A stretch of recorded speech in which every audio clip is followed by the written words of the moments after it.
demanding that ICE leave the city and state immediately, and that he says, we stand by our immigrant and refugee communities.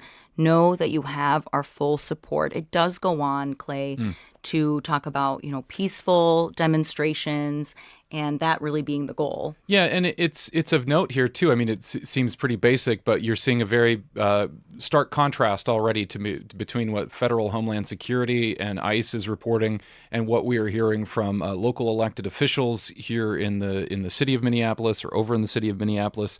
A lot of what we're hearing from these statements is likely going to be what we're going to be hearing during this press conference. Maybe we'll get some more information about what happened, get some response from the Minneapolis police chief.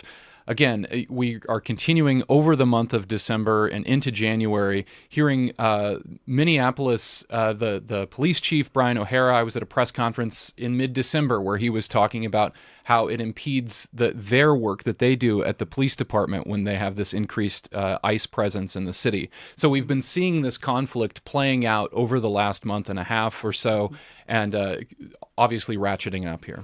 Yeah, and it keeps coming up at some of these law enforcement federal actions is that protesters will come and then the local agency like a Minneapolis police, we've seen them being called in, and they do have a separation of powers ordinance.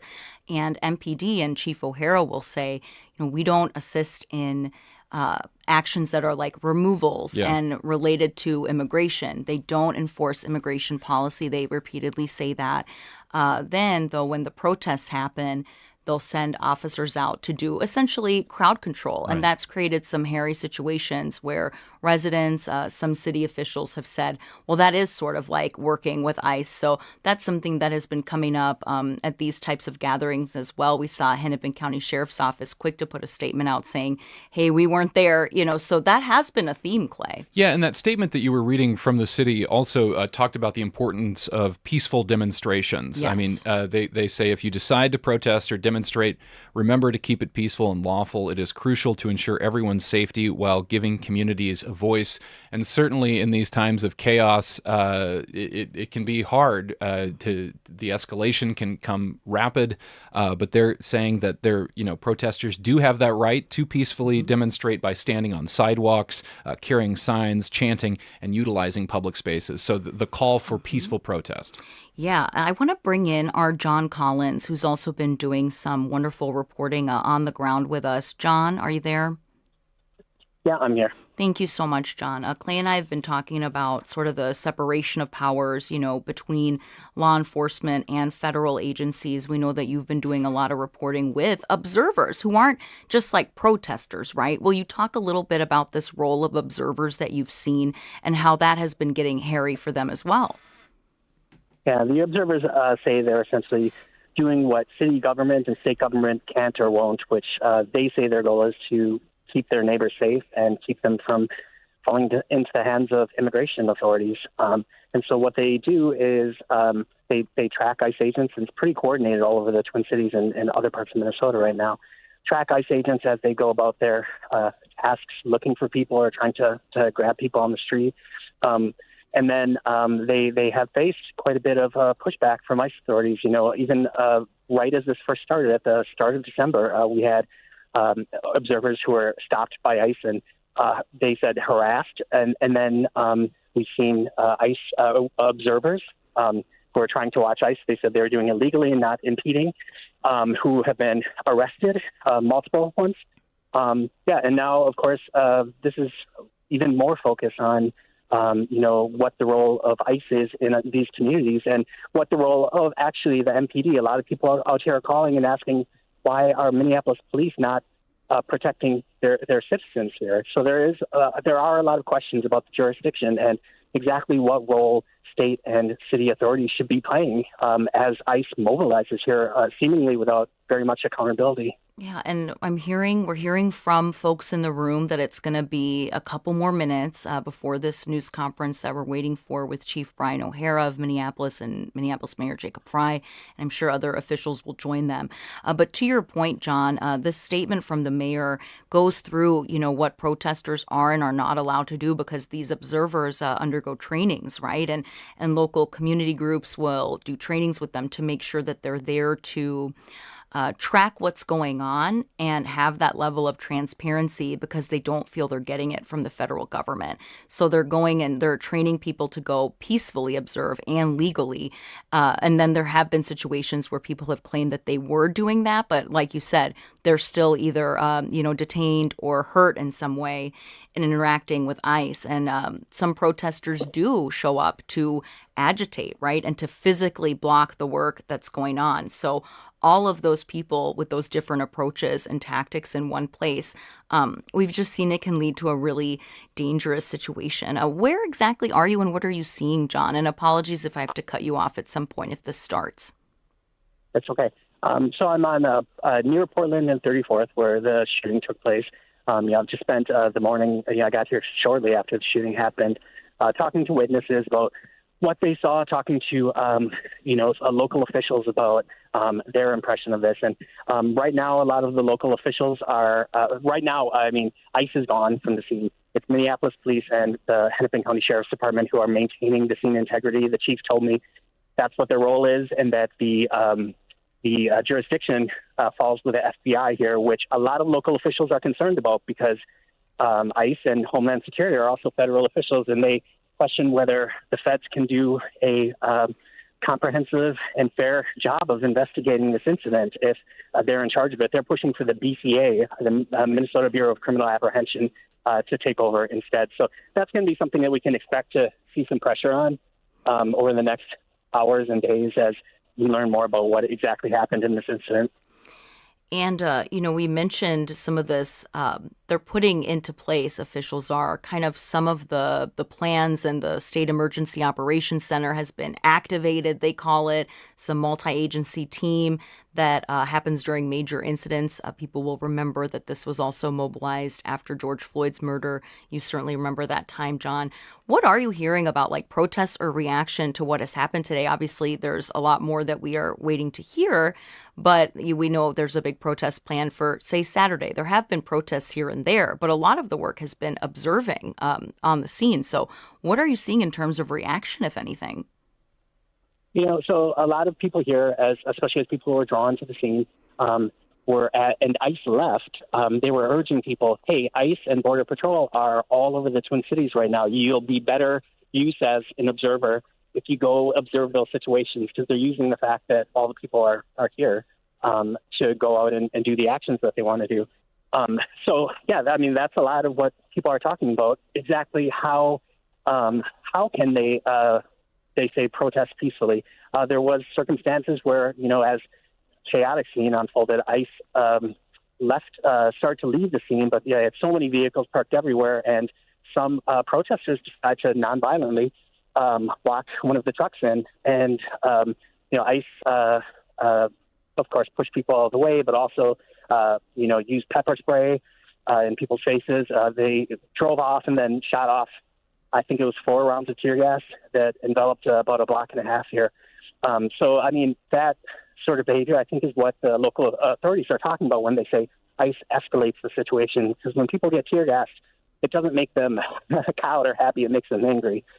So there's a lot of anger here, and some of it's being directed towards Minneapolis police, to be honest with you. People asking, why are you not out here doing your job and protecting people?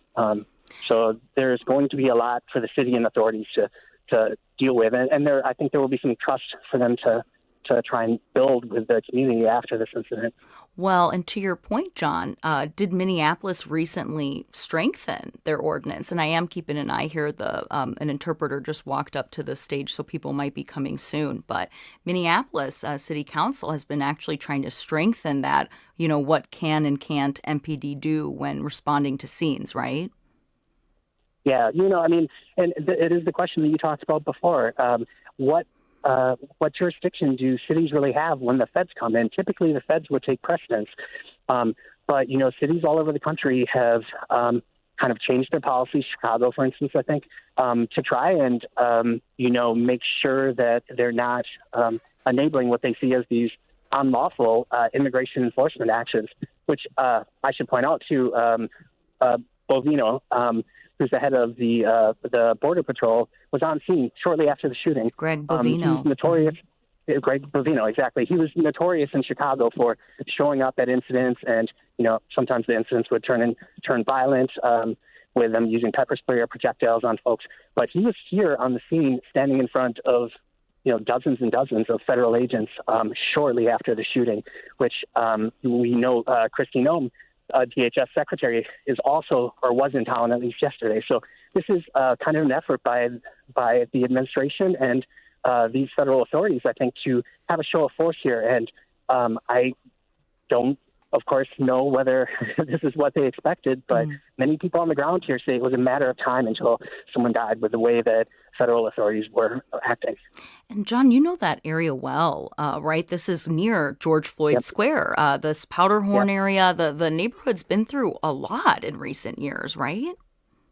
Yeah, for sure. I mean, George Floyd Square is less than a mile away from here, less than that even.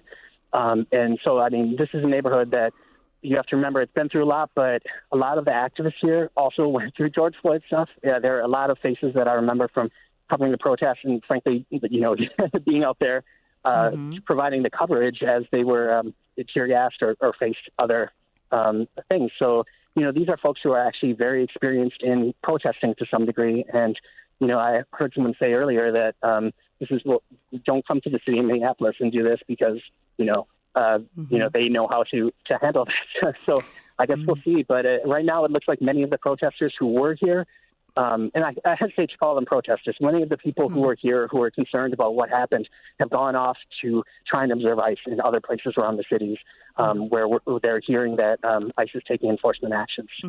John, tell me a little, if you would, and again, we're keeping an eye on the podium here, about some of the ways that the observers who are doing this role of observing, volunteer, what are they told to do and not do? Can you talk a little bit about that?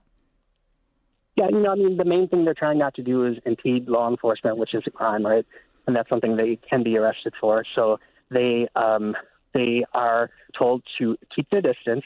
The ones who go through the training, and I should say not every person who calls themselves an observer or is part of these chats has gone through all the trainings, but many have, and it's become kind of their security culture almost to a certain degree. But they're told to keep their distance. They're told to film. They're told to, of course, keep themselves as safe as possible. But at the same time, they're following these ICE agents around. They're blowing whistles. They're honking their horns. Many of these observers are following ICE agents in their vehicles, which just yesterday morning, first thing I did in the morning was over in Powderhorn, two observers, something happened, and two observers had their window broken by ICE agents and were detained. So, I mean, it's not without its risk, and people who train people in this, and the organizers, I guess I should say, really urge folks to go and get trained and to know their rights before they go out and do this, because it's not without risk. And we know that Kristi Noem at a news conference today in Texas about border security doubled down, said that the woman who was fatally shot today attacked the agents and tried to use her vehicle to kill an ICE officer. That does differ from some eyewitness accounts that our photojournalist Ben Hovland and others have gathered. So we want to play again this neighbor, this witness, Emily Heller, and I do want to stress that the story she tells is hard to listen to. So just be aware of that. Let's listen to Emily Heller. I'm Emily Heller. This is my house, 33rd in Portland. I woke up to some commotion. I heard some whistles going on out front, so I came downstairs to see what was going on. Wasn't even dressed. And there was a car, the Honda Pilot that's crashed over there now. There's a car blocking the 2 lanes of Portland traffic. And the ICE agents got out and they were saying, get out of here, get out of here. And she was what looked like trying to turn around. And the ICE agent was in front of her car, and he pulled out a gun and put it right in, his midriff was on her bumper, and he reached across the hood of the car and shot her in the face, 3-4 times. And then she must have just stepped on the gas. She stepped on the gas immediately, maybe got like 100 feet or so, and ran into the telephone pole and some cars, and then was slumped over in her car. And you could see she was probably gone. And there was a medic. There was a neighbor who's a physician who was yelling, "Can I please check the pulse?" There was no first responders. There were 0 first responders. They left her in her car, slumped over for about 10-15 minutes, blocking us all. And eventually EMS got here, and they wouldn't let the bus in, so it was just the EMS workers, and they checked her out for a second, maybe five minutes or so, and then carried her out. That is the account of Emily Heller talking to our photojournalist, Ben Hovland. That is what that witness said happened this morning in South Minneapolis when there was a fatal shooting involving ICE. Again, differs very much from the account that ICE has given. Kristi Noem, the head of Homeland Security, has said that the woman attacked ICE officers and was trying to use her vehicle to kill ICE officers. So what we have right now is developing breaking news. We are doing our best for you to have reporters and photojournalists out in community talking with witnesses and people about what they have seen on the ground level. We are also tuning in to what different officials and agencies are saying about what has happened. We are waiting for a news conference to start right now with Minneapolis Mayor Jacob Frey and Police Chief Brian O'Hara, and we just got about a 1-minute warning, so we are keeping an eye on the podium here. Again, this incident happened in South Minneapolis in the Powderhorn neighborhood. Let's head to the news conference now. We're going to hear first from Mayor Jacob Frey. There's a lot of information that is swirling around right now, and we collectively are going to do everything possible to get to the bottom of this, to get justice, and to make sure that there is an investigation that is conducted in full. But what we do know is that a 37-year-old woman is dead and that she was shot by ICE. We've dreaded this moment since the early stages of this ICE presence in Minneapolis. Not only is this a concern that we've had internally, we've been talking about it. They are not here to cause safety in this city.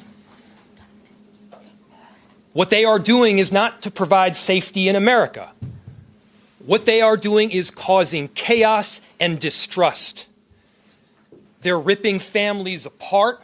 They're sowing chaos on our streets. And in this case, quite literally killing people.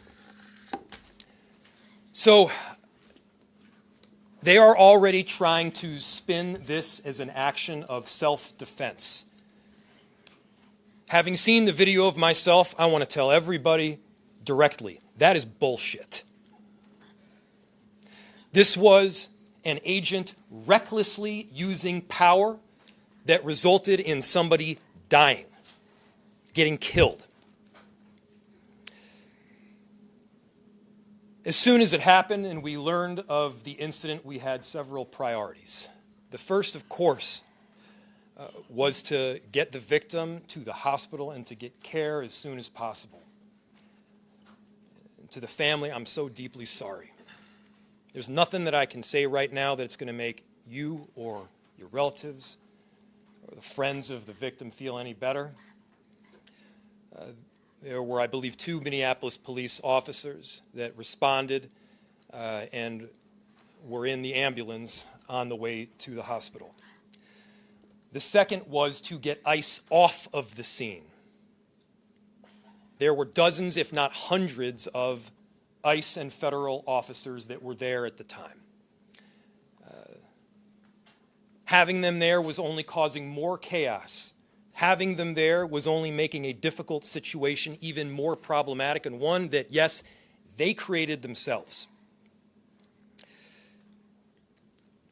There's little I can say, again, that'll make this situation better, but I do have a message for our community, for our city, and I have a message for ICE. To ICE, get the fuck out of Minneapolis. We do not want you here. Your stated reason for being in this city is to create some kind of safety, and you are doing exactly the opposite. People are being hurt. Families are being ripped apart. Long-term Minneapolis residents that have contributed so greatly to our city, to our culture, to our economy are being terrorized, and now somebody is dead. That's on you. And it's also on you to leave. It's on you to make sure that further damage, further loss of life and injury is not done. We're going to be working towards justice as quickly as we possibly can right now, and justice is what we've all got to get. Next, a message to our community. Look, we all know that the agenda of this Trump administration is to create chaos. Let us respond right now with our best versions of self. This is a moment where all of us in Minneapolis and beyond, we can rise to the occasion. We can show them who we are. We can show them the kind of courage, bravery, love, and compassion that makes Minneapolis, Minneapolis, and that makes America, America. We are better than a bunch of ICE agents being deployed to cities around the country and ripping apart families and communities. We're better than that. And so we are going to meet that hate with love. We are going to meet that despair with hope. We are going to meet that injustice with constitutional justice ourselves. And we're going to make sure that in this very difficult moment, we on Portland Avenue between 33rd and 34th Street, so very same area of the city. Now, the mayor did not mention anything about the unrest and the shooting of Floyd nearly 6 years ago now, but you could tell that this was a concern that similar unrest could happen again, and that's why the mayor said multiple times, don't feed into the chaos, don't create the chaos. He says that is what the Trump administration is seeking to stoke here, and urged Minneapolis residents not to take the bait. You know, they talked about the scene that was occurring this morning and said that there was nothing to indicate that this woman who lost her life was the target of any sort of investigation, like we mentioned.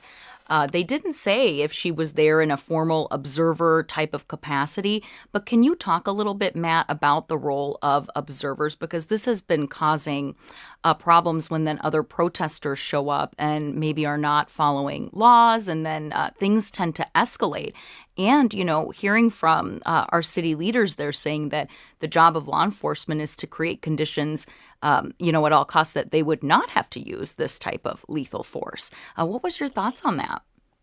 Well, right. There are organized groups in Minneapolis. We've reported on them. Other news organizations have also, that have text chat groups, Snapchat groups, where they keep an eye out for ICE agents. They take down license plate numbers and they track them and follow them around. And they are observers. You know, they record video, and observing police, recording police actions is legal. You can do it under constitutionally protected act and the right of every citizen to do that.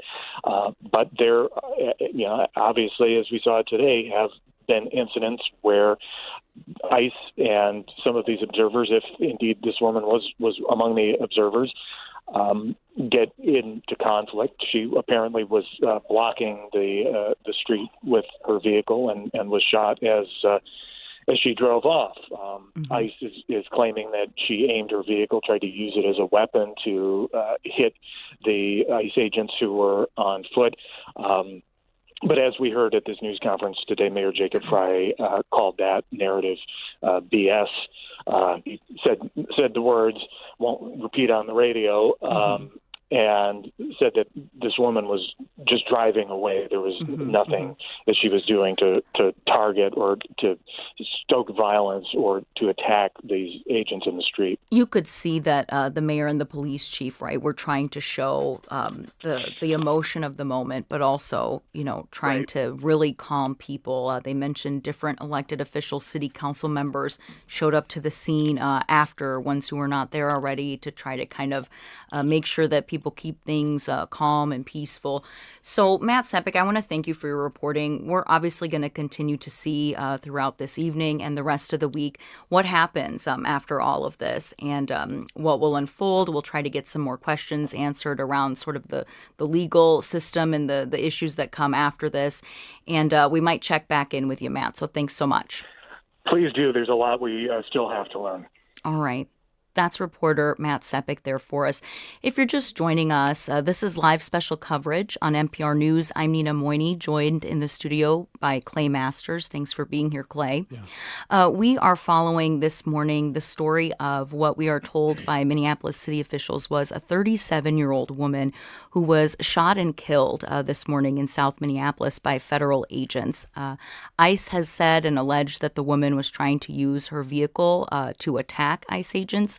Many witnesses on the scene have told NPR News journalists that that's not the case, that she was in fact not a threat to anyone and was inside of a vehicle. So that is where things stand. We just listened to a news conference with Mayor Jacob Frey and Chief Brian O'Hara.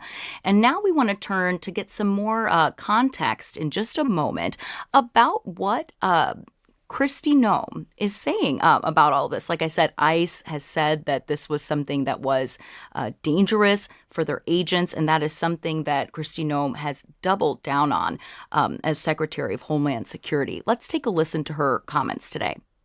So a couple of questions there. You asked about a shooting that we just had in Minneapolis, Minnesota. It was an act of domestic terrorism. What happened was our ICE officers were out in an enforcement action. They got stuck in the snow because of the adverse weather that is in Minneapolis. They were attempting to push out their vehicle, and a woman attacked them and those surrounding them and attempted to run them over and ram them with her vehicle.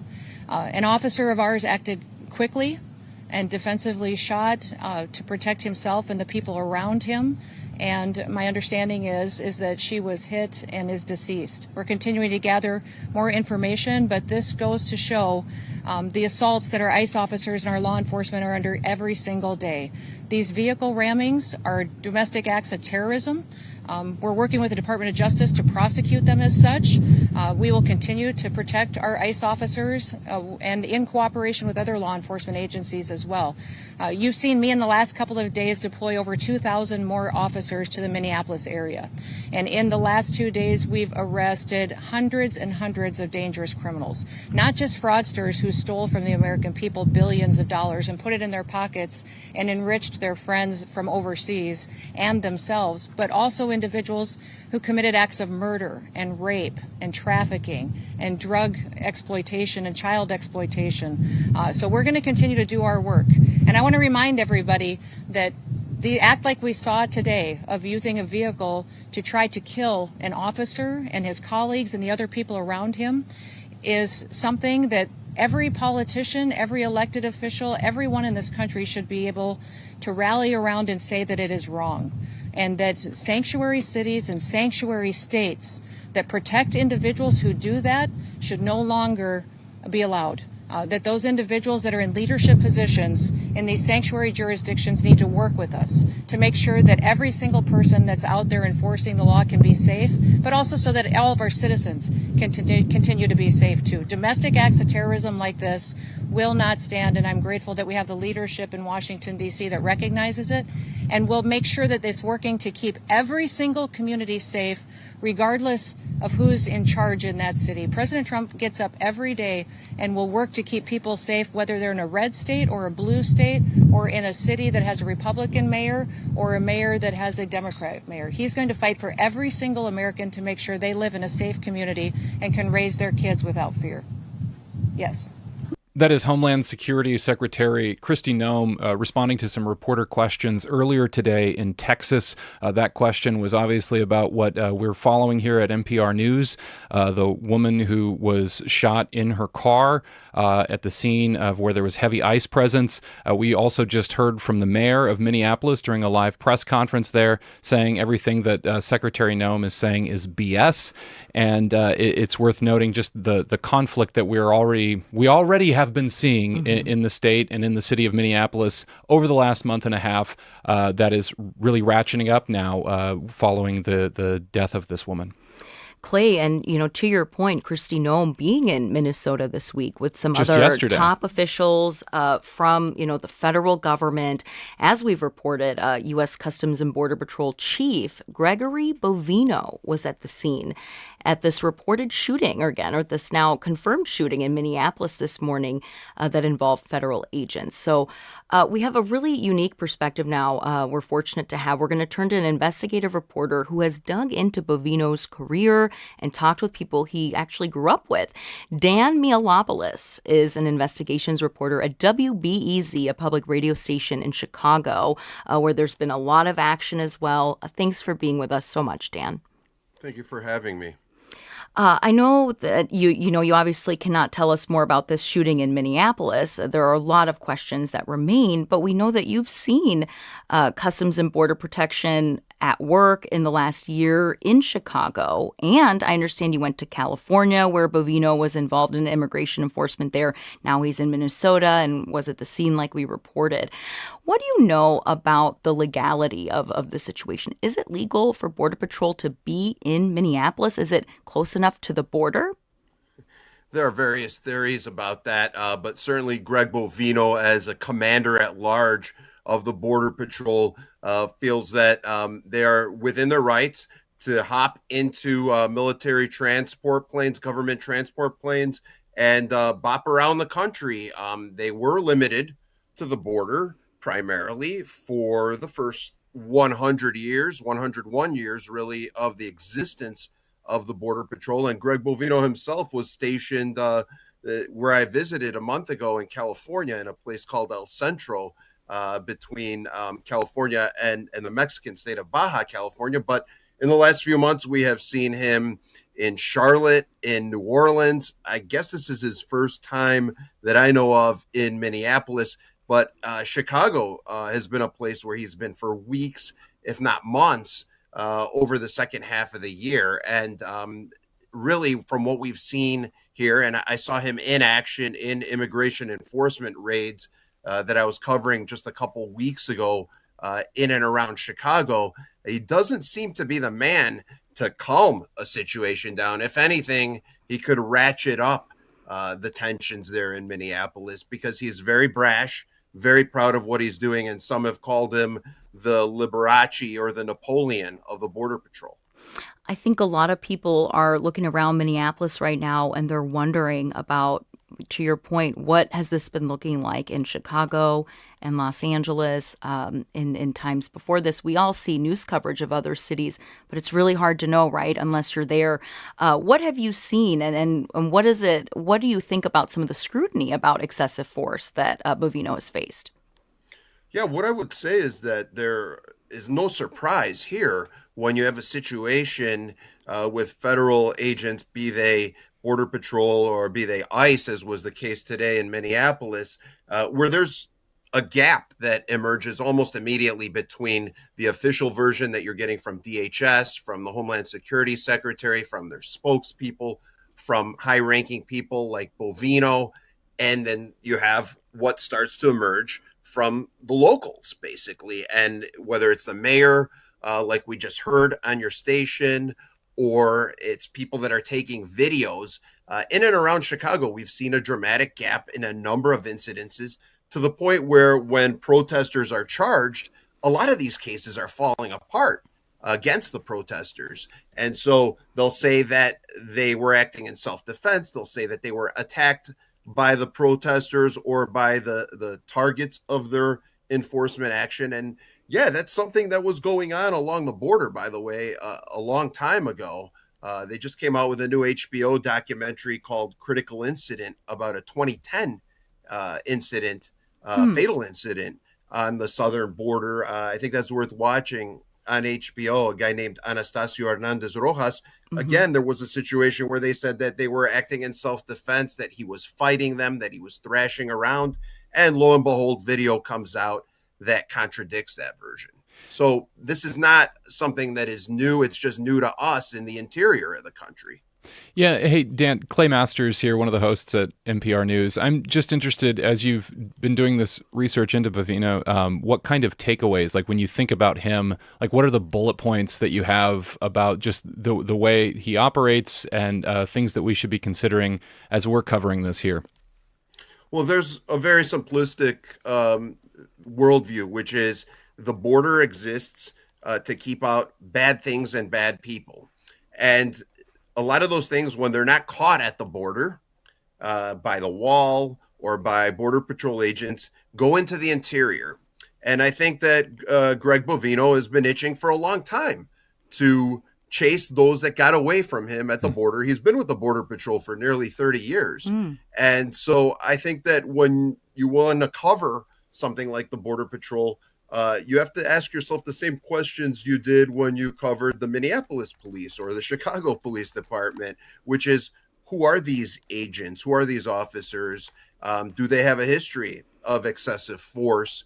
And what were the outcomes of those cases? I mean, we looked at another case in Southern California where a migrant was allegedly beaten by an agent. She was separated from her 10-year-old daughter for a number of months. She was charged federally with attacking the agent, but then those charges were dropped. And again, I have to emphasize, when you're looking at the federal court system, when the feds go after someone, when the Justice Department historically goes after someone under other administrations, Democratic and Republican, they almost always win. But we've had 31 cases in Chicago recently related to Operation Midway Blitz, which is the immigration enforcement action in the Chicago area. Right. No convictions yet. 14 of those cases have been dropped already. Yeah, that's remarkable. It's fascinating, Dan, to hear about some of the legal inner workings that happen after, especially at all these different levels of government and all these different agencies. We're so fortunate to have your time today, and we hope you'll come back sometime and join us again. I'd be happy to. Be well. Thank you. That was Dan Myalopoulos, who is an investigations reporter at WBEZ, a public radio station in Chicago. That is going to do it for our live special coverage today on NPR News. I'm Nina Moini, joined by Clay Masters. Thanks for being with us this afternoon, Clay. Again, we have learned a 37-year-old woman was shot and killed by ICE agents this morning in South Minneapolis. ICE is saying the woman was using her vehicle as a weapon against agents. Witnesses on the scene are telling our journalists that was not the case, and the woman was not a threat to agents. So we are learning more. We'll continue to bring you our reporting just as soon as we get it. Stay with NPR News on air at nprnews.org. And of course, join Clay Masters at 3 o'clock today for All Things Considered. I'm Nina Moini. Thanks for listening.